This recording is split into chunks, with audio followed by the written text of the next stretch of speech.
साथ मौजूद है मनीष जी। ये तो बड़ी चिंता की बात है कि डेमोग्राफी बड़ी तेजी से पश्चिम उत्तर प्रदेश में बदल रही है और एक पर्टिकुलर हिस्सा, ऐसा राम भद्राचार्य जी कह रहे हैं कि वो तो मिनी पाकिस्तान बन गया है।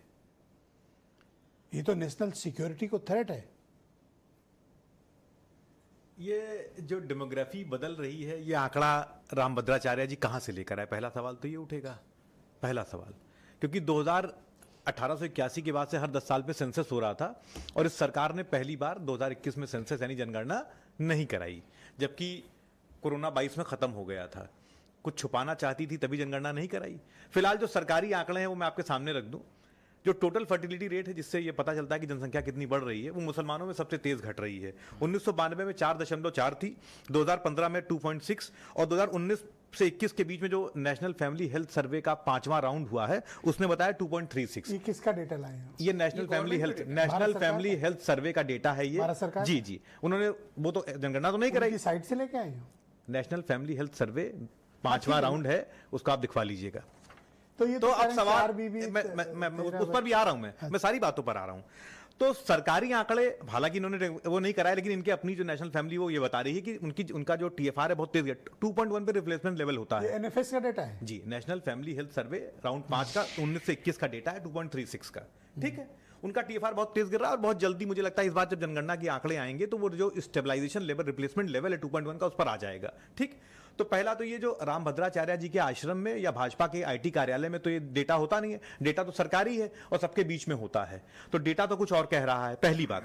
दूसरी बात क्या है कि ये जो पॉलीगमी यानी चार मैरिज को लेकर हल्ला, उस पर एक international institute of population studies है बॉम्बे में, उसका एक आंकड़ा है। ये किसका है? International institute of population studies Bombay का एक आंकड़ा है। वो कहता है जो पॉलीगमी है यानी बहु मैरिज वाला सिस्टम है, वो हिंदुओं में 1.3% है, मुसलमानों में 1.9% है और अदर्स यानी जिसमें क्रिश्चियंस और बाकी सब धर्म आ जाएंगे, बौद्ध आ जाएंगे, उसमें 1.6% है। यानी एक बात तो स्पष्ट हो गई कि पॉलीगमी सिर्फ और सिर्फ मुसलमानों में नहीं है, अन्य जातियों में भी है। सभी के मुकाबले उनके यहाँ अधिक है, थोड़ा सा ज्यादा है, और अन्य में 1.6 है। और हमारे यहाँ सबसे ज्यादा एसटी में है, क्योंकि हमारे यहाँ शेड्यूल्ड ट्राइब्स में बहुत सारी ऐसे कबीले हैं जहां पर एक से ज्यादा शादी करने का अधिकार है, तो वो भी लगातार घट रहा है। जो नए आंकड़े आए, अब सबसे मजेदार बात देखिए, नेशनल फैमिली हेल्थ सर्वे ने ये पॉलीगमी पर इनिशियल राउंड्स में कराया सर्वे, लेकिन जब फाइनल रिपोर्ट पब्लिश की तो उसमें इस डेटा को नहीं दिया।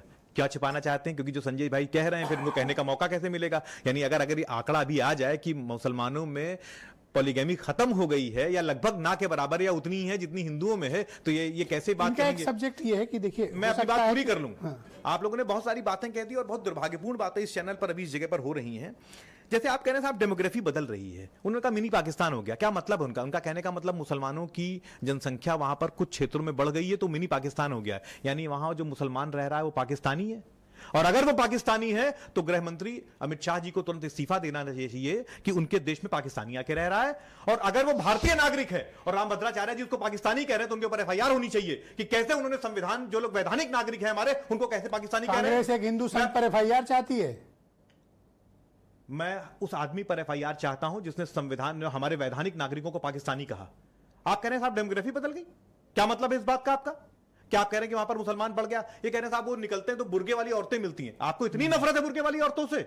ये देश, ये संविधान कहता है। बीच में नहीं सर, बीच में रुक जाए सर, रुक जाए। पहला राउंड है सर, सबको अपनी बात कहने का हक है।